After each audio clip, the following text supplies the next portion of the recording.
Dorian Hale had everything: unimaginable wealth, a vast mansion steeped in luxury, and a name that ruled boardrooms in silence.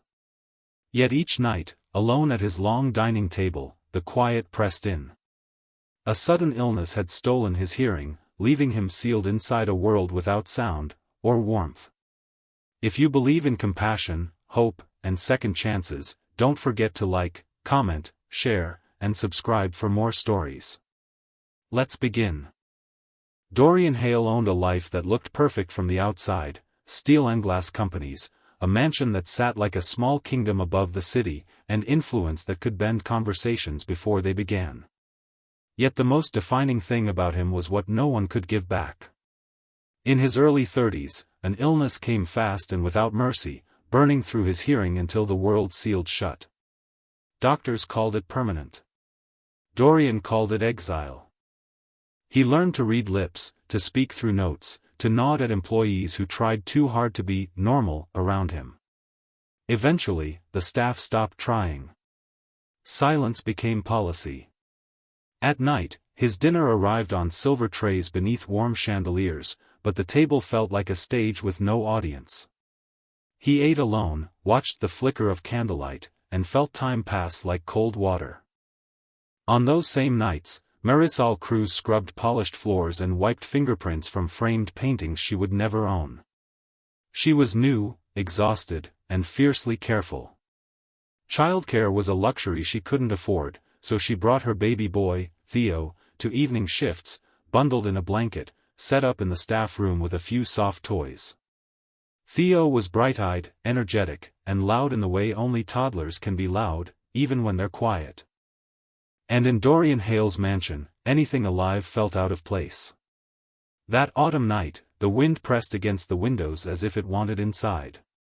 Dorian sat at the long table, shoulders squared, a man trained to look untouchable. He lifted his fork, tasted nothing, and stared at the empty chair opposite him. Then something moved at the doorway, small and unsteady, like a wobbling shadow. Theo had escaped. Marisol's heart would later slam against her ribs at the memory of it, but in the moment, Theo was purely curious. He toddled forward, drawn by light and shimmer and the strange glint of silverware. He stopped beside Dorian's chair and looked up with the solemn wonder of a child meeting a mountain. Dorian froze. Instinct told him to wave the child away, to restore order. Yet Theo didn't flinch or retreat. He simply reached out and placed a warm, chubby hand against Dorian's chest, right over the heart, as if he had been looking for it. The contact was small, but it split something open. Dorian couldn't hear the baby's babble, but he felt it, the faint vibration in the air, the living pulse of another human close enough to matter. His throat tightened. A startled smile, rare, almost unfamiliar, appeared on his face. Marisol rushed in, apologizing with frantic gestures, ready to scoop Theo up and disappear. Dorian lifted one hand and gently stopped her. The gesture was clear: it's all right. Stay. The next evening, a note appeared on Marisol's supply cart, neatly written, formal, unmistakably Dorian's: if it is not a burden, may Theo join me for dinner again. Marisol reread it 3 times, certain she had misunderstood. But she hadn't.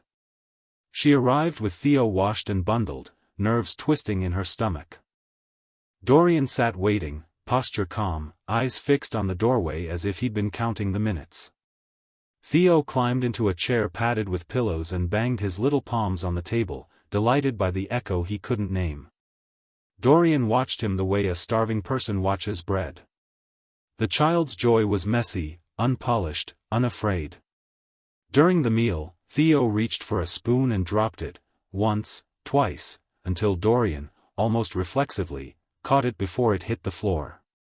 Theo squealed with triumph. Dorian didn't hear the squeal, but he felt the tiny shock of it through the table, through the air, through his own skin. He began noticing other things too: the tremor of footsteps in the hall, the soft thud of a closing door, the way laughter, somewhere distant in the staff quarters, seemed to leave a faint ripple in the house. It wasn't hearing. It was something older, deeper. Soon it became routine. Theo arrived, Dorian's shoulders loosened, and the mansion, once a museum, held a living corner of warmth. The staff whispered about it. They watched their silent millionaire learn a new language made of smiles, touch, and presence.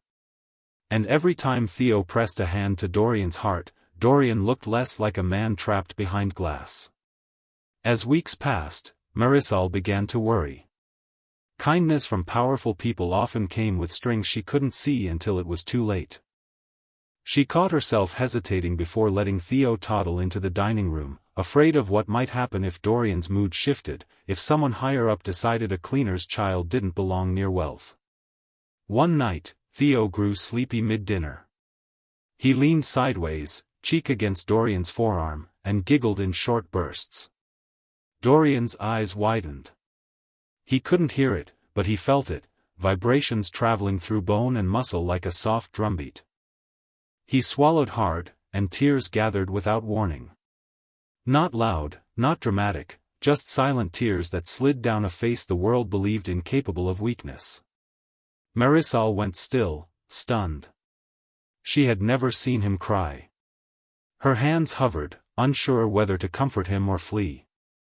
Dorian shook his head gently and touched his own chest, then pointed to Theo, then to Marisol, an awkward sentence in gestures that meant, "This is good.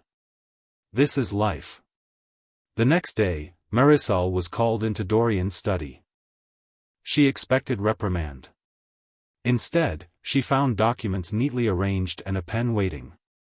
Dorian handed her a note: "A cottage on the east side of the property is vacant. You and Theo will live there. Your salary will increase. You will have privacy, security, and time." Marisol's knees threatened to give out. She tried to refuse, tried to explain she didn't need charity. Dorian wrote again, slower, "This is not charity. This is gratitude. You brought life into my silence." The cottage was modest compared to the mansion, but to Marisol it felt like a different universe: warm rooms, a small kitchen, windows that looked out over trees turning gold and red. Theo had space to crawl and run and laugh without being shushed. And Dorian, for the first time in years, found himself walking outside after dark, drawn not by obligation but by want. One evening, he stood near the cottage porch as Marisol rocked Theo to sleep. The baby's eyelids fluttered, his fist curled around his mother's shirt. Marisol hummed out of habit, a sound Dorian could not hear, yet he watched her throat move, watched the rhythm in her chest, and felt something in his own body respond as if it recognized music in another form.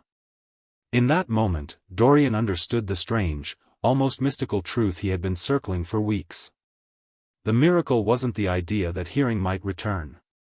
It wasn't medicine or technology or some dramatic reversal. The miracle was simpler and far more dangerous to a man like him: connection. He had built an empire to avoid needing people. But Theo had walked into his dining room and reminded his heart how to belong. Dorian realized he no longer measured nights by emptiness. He measured them by presence, by small hands, by shared rituals, by the steady warmth of a life near his own. And when he returned to that grand dining room, he didn't see a table for one anymore. He saw a place where loneliness had finally lost its claim, because even in silence, Dorian Hale's heart was no longer alone. Thanks for being here. Like and subscribe to keep more unforgettable stories coming.